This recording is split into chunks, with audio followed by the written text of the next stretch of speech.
Welcome back to You Plus You podcast. I am your host, Markia. Have you ever thought about living your life softer, being more gentle, being more kind, just flowing through life a lot lighter than what you currently do? Well, in today's episode, I'm going to talk through what it means to live your life softly. So living life softly, or you can say living a soft life, means embracing the gentleness of life, being mindful and more compassionate in your daily existence. So it involves approaching life with a sense of calm, a sense of tenderness, a sense of kindness towards yourself as well as others. But in this case, it's really focused around you and how you live. It's about being delicate with yourself, with your entire well-being. And here are a few key aspects of living life softly. Number one, being gentle with yourself. So gentleness with yourself means having more self-compassion, treating yourself with the kindness and understanding that you deserve, delicately nurturing and taking care of your entire being, mind, body, soul, and spirit. And then loving on yourself even more.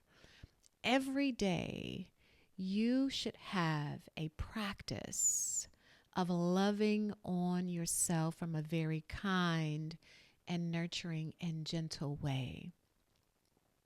And then being mindful of your living and how you live.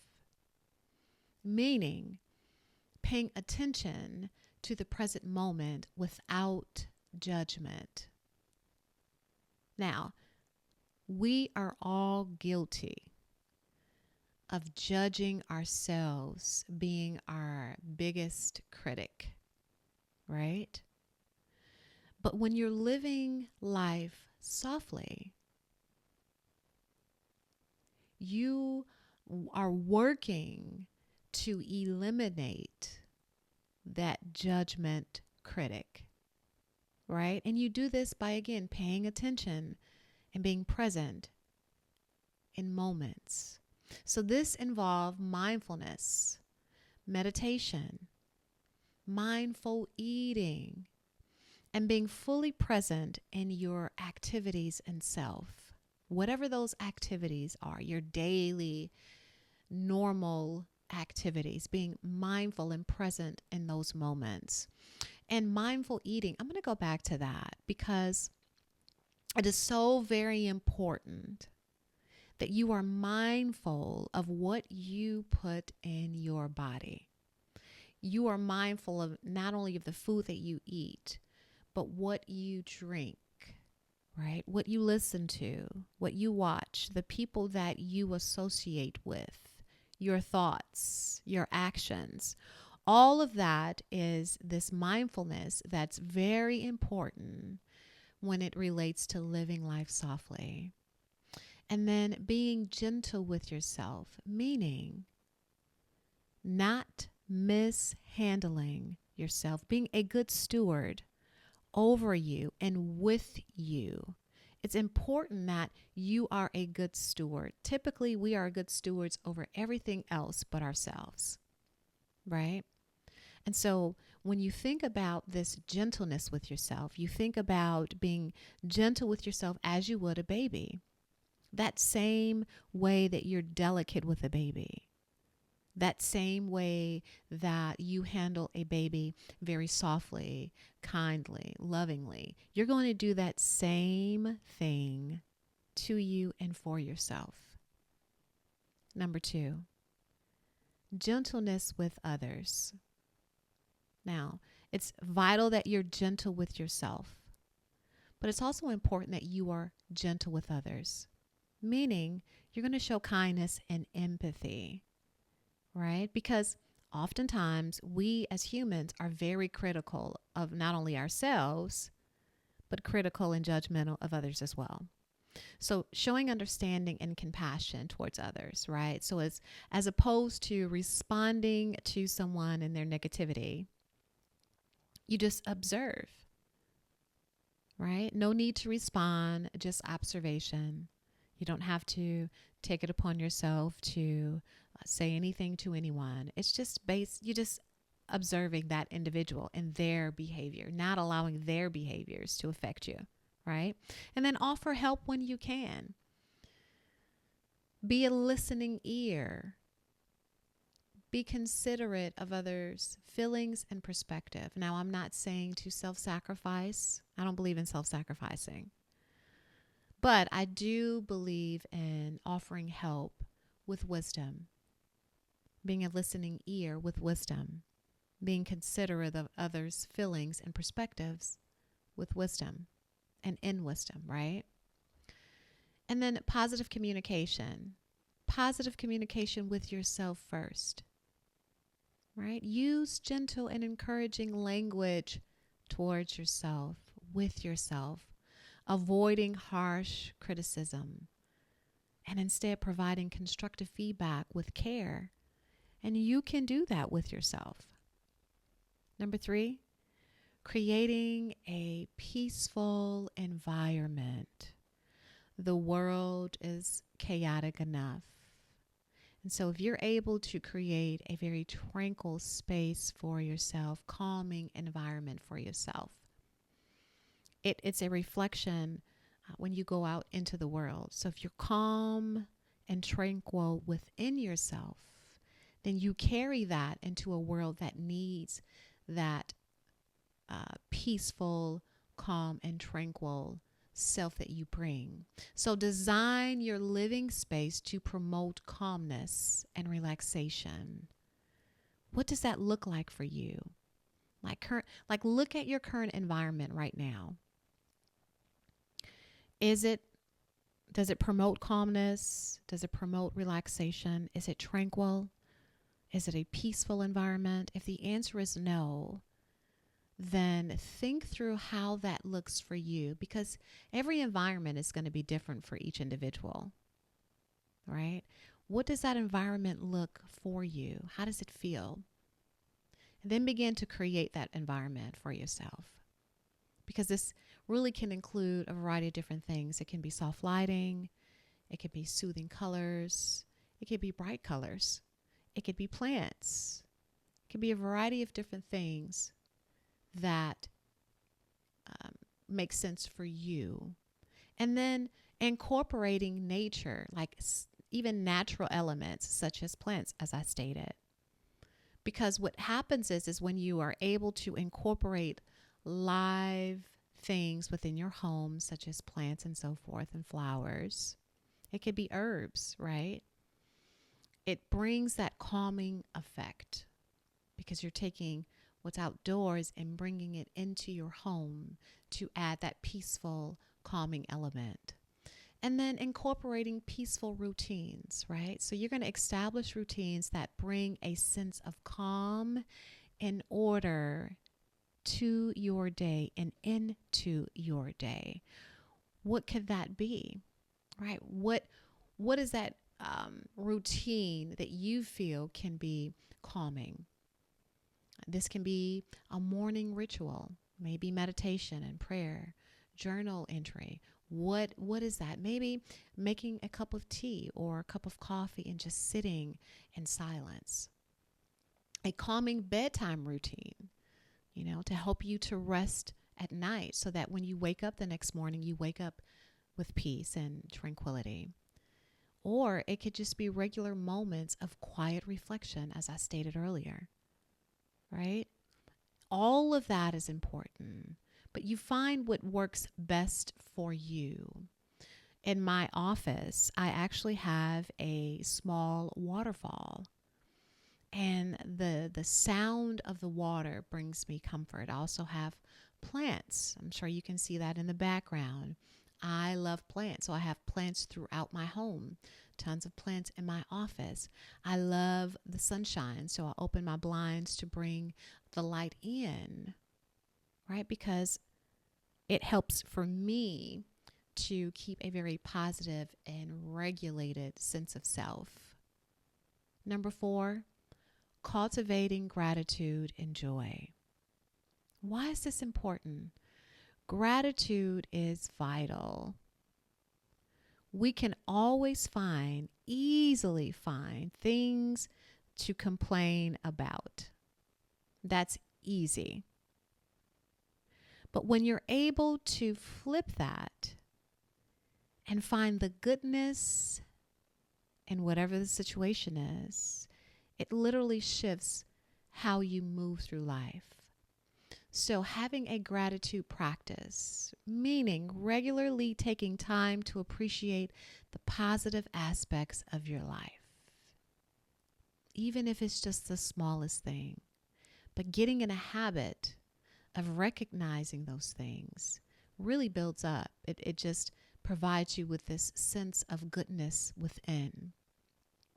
So even keeping a gratitude journal, or express thanks to the people around you, expressing thanks to yourself, appreciating all that you are, all that you've made it through, making it to this point in life. That's something to be celebrated. That's something to be grateful for, right? The fact that you're able to listen to this podcast, to take this in, to use these different tips to help you edify and make your life better. That's something to be grateful for.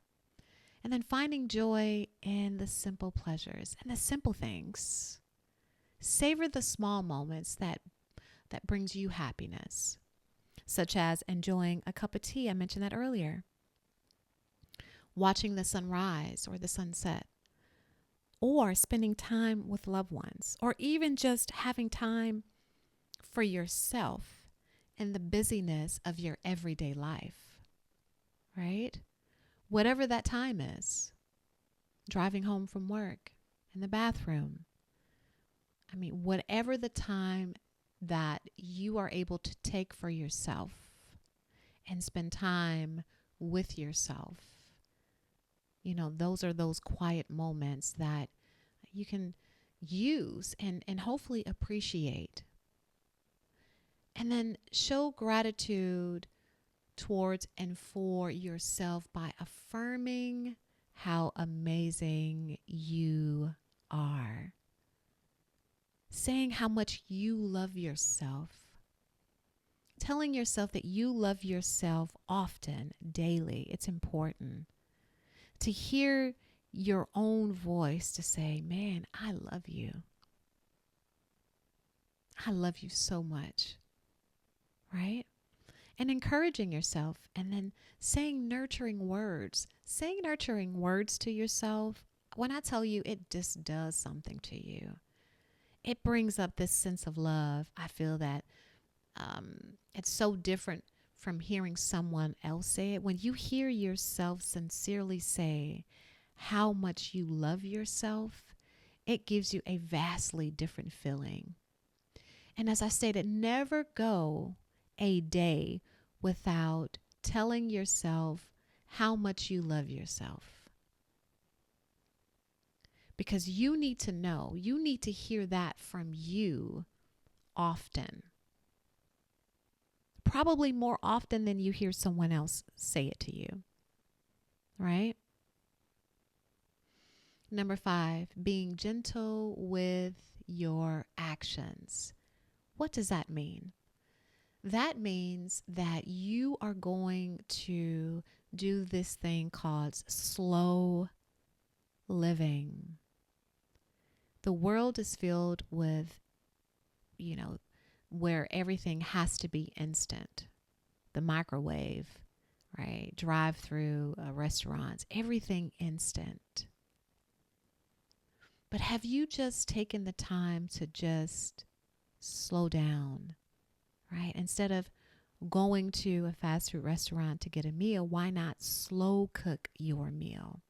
Have you ever had a meal that was slow cooked, like in a crock pot, where I mean, it just came out absolutely delicious because the spices and the seasoning had time to permeate and marinate that particular meal, right? That's the same thing with your life. Slowing down, slow living. And what slow living does is it allows for you to embrace a slower pace of life. We often hear, oh my God, time is flying. That is only because we are rushing through our lives to get to something, to get to the end of a goal, I can't wait to go on vacation. I can't wait. I can't wait. I can't wait. Do you hear those words? I can't wait. And as quickly as you get there is as quickly as it's over, right?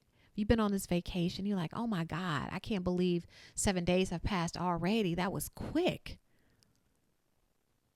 That's because you constantly tell yourself that.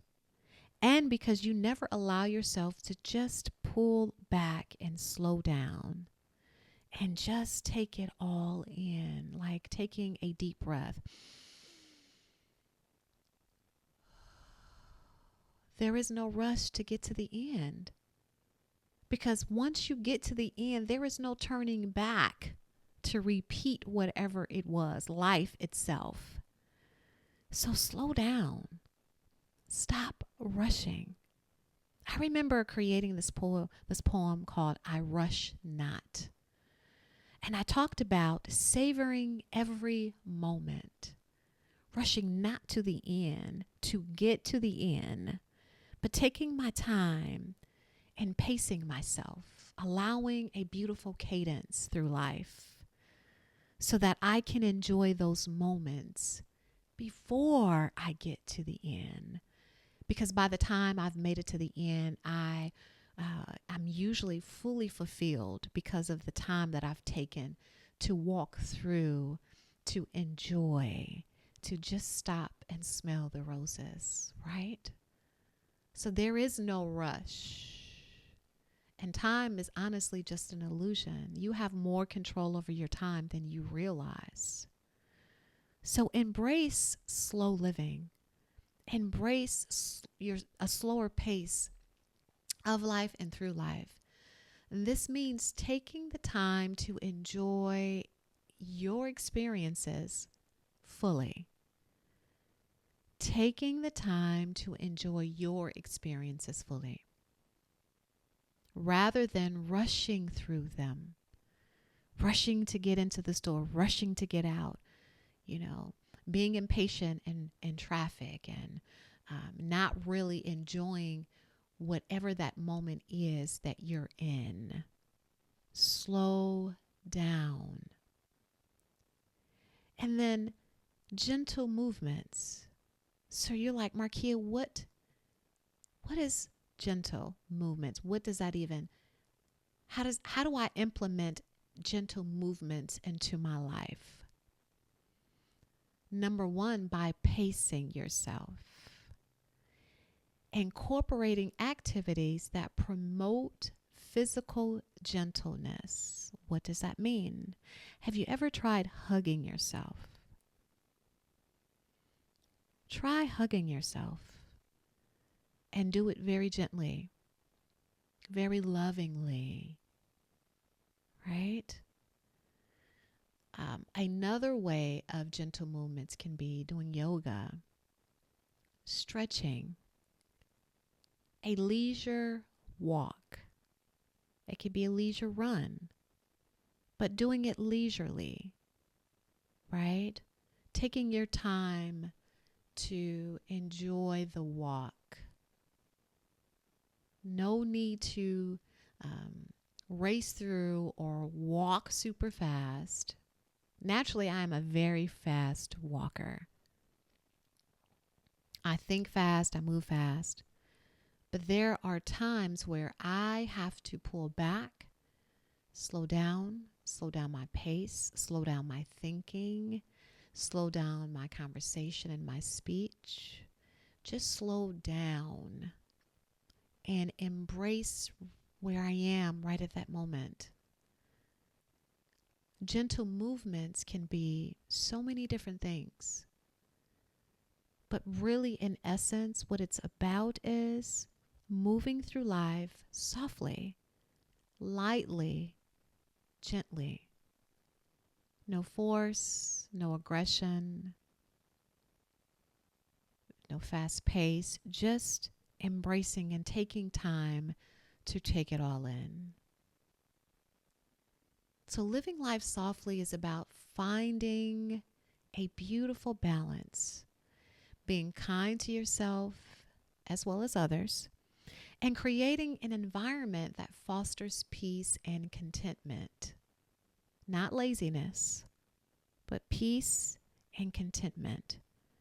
It's a mindful approach that values the beauty and gentleness and the strength and softness. Again, values the beauty and gentleness and strength and softness. It's about you nurturing and loving yourself from a very gentle, kind, and soft place. It's about taking the time to embrace life, to enjoy it, living life softly and slowly, and being and gently moving through life. Just gently moving through life. Creating the space for peace and tranquility. Now, when you do that, what happens inside of you is something remarkable,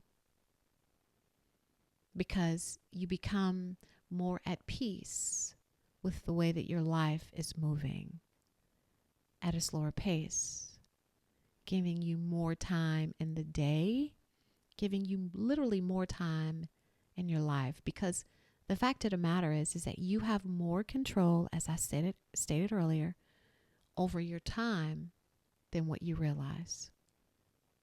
So I challenge you today to pull back, slow down, and be very gentle with the way that you move through your day.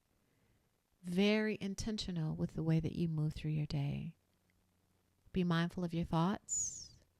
Be mindful of that energy of rushing, right? Learn calmness and be very gentle and nurturing with yourself. Because at the end of the day, it is you plus you. It will always equal you. You are the common denominator in your life. You. This is Markia with You Plus You podcast. I am your host. Live life softly today. And until next Thursday, be blessed.